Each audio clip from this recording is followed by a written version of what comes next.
World War II, it wasn't just a conflict of armies. It was really a clash of choices. In this explainer, we're going to dig into the critical decisions that took Germany from the very brink of total victory to absolute, complete ruin.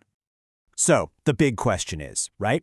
How did a nation that had nearly conquered all of Europe end up in total ruin? Well, the answer, it's all in a series of strategic choices. Some of them were brilliant, for sure, but others, utterly catastrophic. And it all kicks off with a series of huge gambles. All right, so let's set the stage. Our story really begins with Germany just systematically tearing up the rule book that was written after World War I. Every single move was a calculated gamble, basically a test of will against the very nations that had defeated it just, 2 decades earlier? And when you look at this timeline, you see a really clear pattern emerge. Step by step, Hitler just kept pushing the boundaries. You've got 1935, he brings back conscription. 36, he remilitarizes the Rhineland. Then in 38, boom, Austria and Czechoslovakia. With every single one of these moves, he was making a calculated bet. A bet that the Allies just wouldn't respond with force. And you know what? Until he finally invaded Poland in 1939, he won that bet every single time. So you gotta ask, why the hesitation from the Allies? Well, you have to put yourself in their shoes. Britain and France were still completely haunted by the sheer horror of World War I. I mean, millions dead. On top of that, they're struggling through the Great Depression. So they chose this policy of appeasement, basically hoping that each piece of territory they gave Hitler would finally be the last one he wanted. And it was this hesitation from the Allies that just swung the door wide open for Germany's stunning early successes. Hitler unleashed this new, absolutely terrifying form of warfare that brought most of Europe to its knees in just a matter of months. The key to all this success? A single word, blitzkrieg, the German for lightning war. And look, it wasn't just about having new toys like tanks and aircraft. No. It was about using them in a totally revolutionary new way to create shock, chaos, and a swift, decisive victory before the enemy even knew what hit them. So how did it work? Let's break down the anatomy of the attack. First, you've got the Luftwaffe, the Air Force, bombing command centers and supply lines. Then a concentrated spearhead of panzer tanks smashes through a single weak point in the enemy line. And finally, motorized infantry just pours through that gap, surrounding huge pockets of enemy soldiers. Now they're completely cut off, no supplies, no orders, forced to surrender. It's simple really, but just devastatingly effective. And the result of this brand new tactic? Well, in the spring of 1940, France, a country that was thought to have one of the most powerful armies in the world, collapsed in just 6 weeks. Let that sink in. 6 weeks. This was the absolute peak of Germany's military success, and it left Great Britain standing all alone against the storm. Honestly, Hitler was convinced the war was pretty much over. He fully expected Britain to just roll over and sue for peace. But this is where he made his first major miscalculation. Because Winston Churchill had just become prime minister, and Churchill chose defiance over surrender. That changed everything. So, with Britain refusing to back down, Hitler makes the single most fateful, world-changing choice of the entire war. He turns his attention east. June 22nd, 1941. That's the date Germany launched Operation Barbarossa. We're talking over 3 million German soldiers pouring across the Soviet border. To this day, it's the largest land invasion in human history. This wasn't just a gamble, it was the ultimate gamble. See, Hitler's entire plan was built on pure arrogance. He truly believed the Soviet state was a house of cards, just ready to collapse with one good kick. He was not prepared for the sheer, mind-boggling scale of Russia.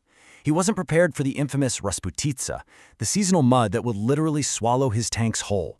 And he certainly wasn't prepared for the Red Army's brutal willingness to absorb unimaginable losses and just keep fighting. Eventually, the German advance ground to a bloody halt. It was bled white in the frozen ruins of Stalingrad. This battle, it became a brutal, grinding war of attrition, just trading soldier for soldier, street by street. And that's a fight Germany, with its smaller population, simply could not afford, and one it could not possibly win. There's a classic military concept for this. It's called the culminating point of attack. Basically, Germany had pushed so far, so fast, that its supply lines were stretched to the absolute breaking point. They had literally outrun their ability to sustain the fight. From this moment on, everything changed. Germany was now on the defensive. But we have to be really clear about something. This wasn't just a military campaign for territory. No, the war in the East was driven by a dark, ideological choice that ran to the very core of the Nazi regime itself. From the very, very beginning, the invasion of the Soviet Union was planned as a war of annihilation. The goal wasn't just to conquer land, it was to exterminate entire populations that the Nazis had deemed subhuman.